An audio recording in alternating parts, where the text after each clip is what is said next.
Hello friends, welcome to our channel movie house. आज हम जिस फिल्म के बारे में बात करने जा रहे हैं वो है the harder they fall. Friends, movie action, drama और वेस्टर्न स्टाइल में बनी है। तो चलो स्टार्ट करते हैं अपनी मूवी।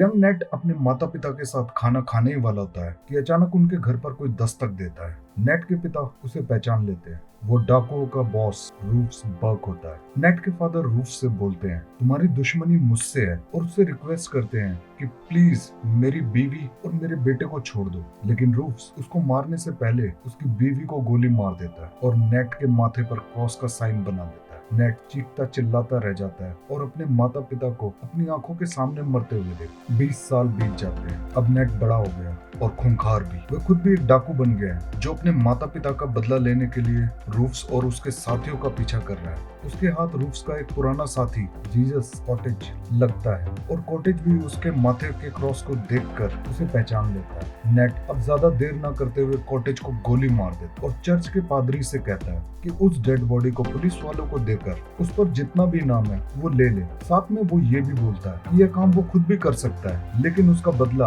पैसों से ज्यादा बड़ा है। कहीं और नेट के गैंग के साथी बिल पिकेट और जिम बैकवर्ड क्रिम्सन हुड के गैंग पर हमला करते हैं और उन्हें लूट लेते हैं। साथ ही उनके एक आदमी को बंदी भी बना लेते हैं। उन्हें नहीं पता उन्होंने किसका पैसा चुराया। रात को नेट रेडवुड शहर पहुंचता है। वहां पर उसकी एक्स गर्लफ्रेंड मैरीफील्ड जो एक बार चला रही होती है और साथ में स्टेज पर सिंगिंग भी करती है, और उसकी हेल्प एक फ्रेंड कफी करता है जिसकी जिम्मेदारी होती है कि अंदर कोई हथियारों के साथ ना आए। नेट और मैरी मिलते हैं, वो एक दूसरे को किस करते हैं। तभी मैरी एक जोरदार थप्पड़ मारती है उसको धोखा देने के लिए। अब दोनों एक कमरे में होते हैं और एक दूसरे से प्यार भरी बातें कर रहे होते हैं। जैसे ही वो इंटीमेट होने लगते हैं तभी नेट का साथी पिकेट आता है और उसे डकैती के बारे में बताता है। पिकेट और बैकवर्ड ग्रिम्स को मिलवाने के लिए नेट के पास लेकर आता है और ग्रिम्स उन्हें बताता है कि रूफ्स जल्द ही जेल से छूटने वाला है और वो उसका पैसा चुराने के लिए बदला जरूर लेगा। लेकिन नेट ग्रिम्स को मारने के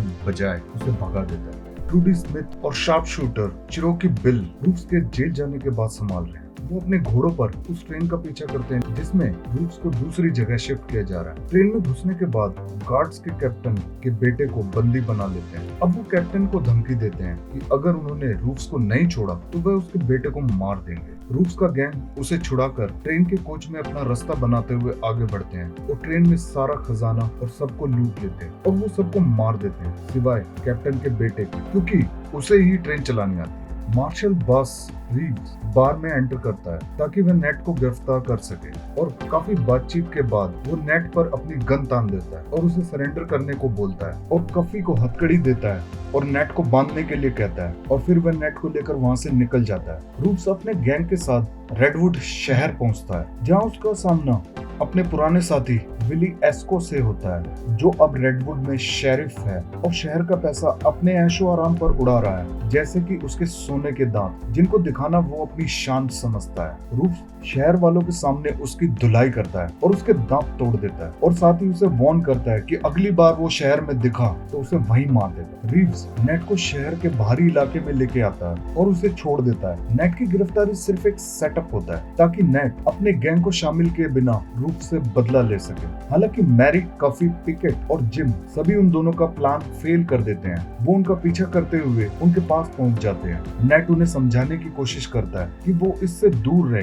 यह उसका पर्सनल मामला है। नेट के समझाने के बावजूद भी वे उसके आसपास ही रहते हैं। जिम खास तौर पर यह साबित करना चाहता है कि वह चिरोकी से तेज निशानेबाज है। रूफ्स के रिहा होने के बाद ट्रूडी बार और हथियारों को संभालने की जिम्मेदारी ले लेती है।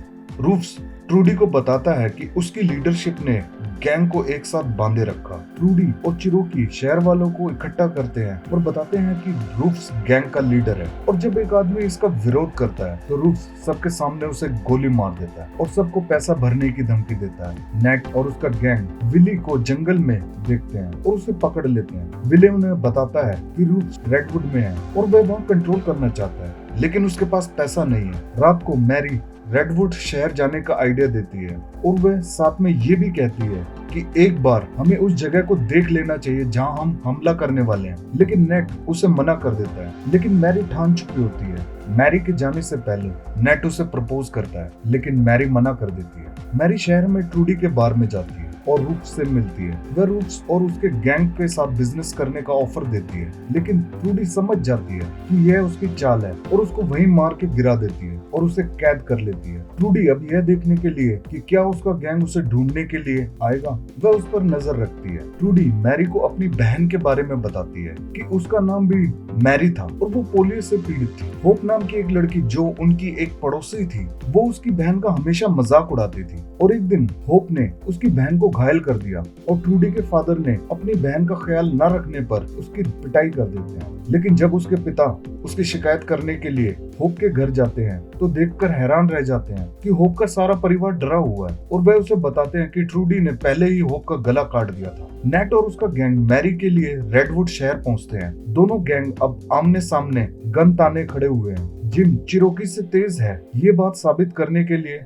वो अपने आप को तैयार करता है, लेकिन ट्रूडी मैरी को वहां लाकर सारी गेम पलट देती है। अब वो नेट को बंदी बना लेते हैं और उसकी जबरदस्त धुलाई करते हैं। रूफ्स अब अंदर आता है और नेट को याद दिलाता है कि उसने उसका पैसा चुराया और उसे ऑर्डर देता है कि उसके पैसे वापस करने के लिए उसे बैंक लूटना होगा। रूट्स उन्हें मैरिस विले व्हाइट टाउन जाने का ऑर्डर देता है। गैंग अब मैरिस विले पहुंचता है और कफी अपनी अनिच्छा से डकैती पर जाने के लिए लड़कियों के कपड़े पहनता है। अब वो बैंक पहुंच जाते हैं और अपनी डकैती शुरू करते हैं। बैंक के गार्ड उन पर अपनी गन तानते हैं, लेकिन नेट और उसका गैंग बहुत तेजी से बिना किसी को चोट पहुंचाए बैंक को लूट कर निकल जाते हैं। नेट और उसका गैंग वापस रेडवुड में एंटर करने के लिए प्लान करते हैं कि वो 2 गाड़ियों में जाएंगे, एक में पैसा होगा और एक में बारूद। जब वे वहां पहुंचते हैं तो रूफ्स का एक आदमी गाड़ी चेक करने के लिए आगे बढ़ता है और वह गलती से बारूद वाली गाड़ी चेक करता है। अचानक उसमें धमाका होता है और रूफ्स के आदमी के परखच्चे उड़ जाते हैं। नेट अब पैसों वाली गाड़ी के साथ आता है, लेकिन चिरोकी उसे गन पॉइंट पर पकड़ लेता है और जिम चिरोकी के साथ भी ऐसा ही करता है और अपने आप को प्रिपेयर करता है उस गन फाइट के लिए जिसका वो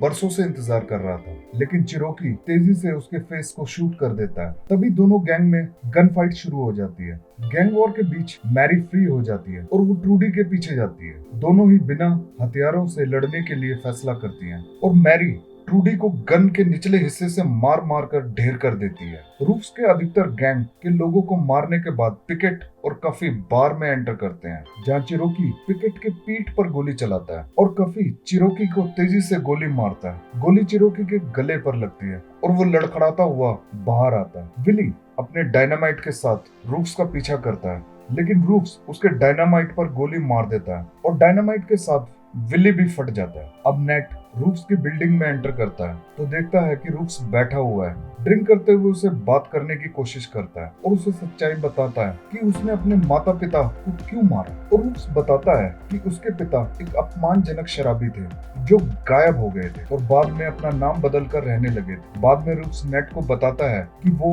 और नेट सौतेले भाई हैं और यह भी बताता है कि उसने उसके माथे पर क्रॉस का निशान इसलिए बनाया था ताकि वो उसका चेहरा हमेशा याद रखे। नेट हैरान रह जाता है, उसकी बातों पर यकीन नहीं कर पाता और रूफ्स से कहता है कि यह सच नहीं है और कहता है कि यह सब तुम्हारी चाल है और उसे गोली मार देता है, लेकिन उसके सम्मान में अपनी आंखें बंद कर लेता है। पिकेट और जिम को दफनाने से पहले नेट अपने साथियों के साथ फिर मिलता है और अपने आप को डेड घोषित करने के लिए एक और कब्र खोदता है जिस पर वो खुद के नेम प्लेट लगा लेता है ताकि रीव्स को आसानी हो जाए उसका केस बंद करने के लिए। कफी रीव्स के साथ उसका लॉ एनफोर्समेंट के साथ जुड़ने का फैसला करता है। नेट और मैरी को एक शानदार फेयरवेल के साथ गुड बाय बोलते हैं, जबकि रूडी उन्हें दूर से देख रही होती है। फ्रेंड्स, फिल्म यही खत्म हो जाती है। अगर आपको फिल्म पसंद आई तो प्लीज लाइक, शेयर और सब्सक्राइब जरूर करें। Thanks for watching. बाय, जाओ।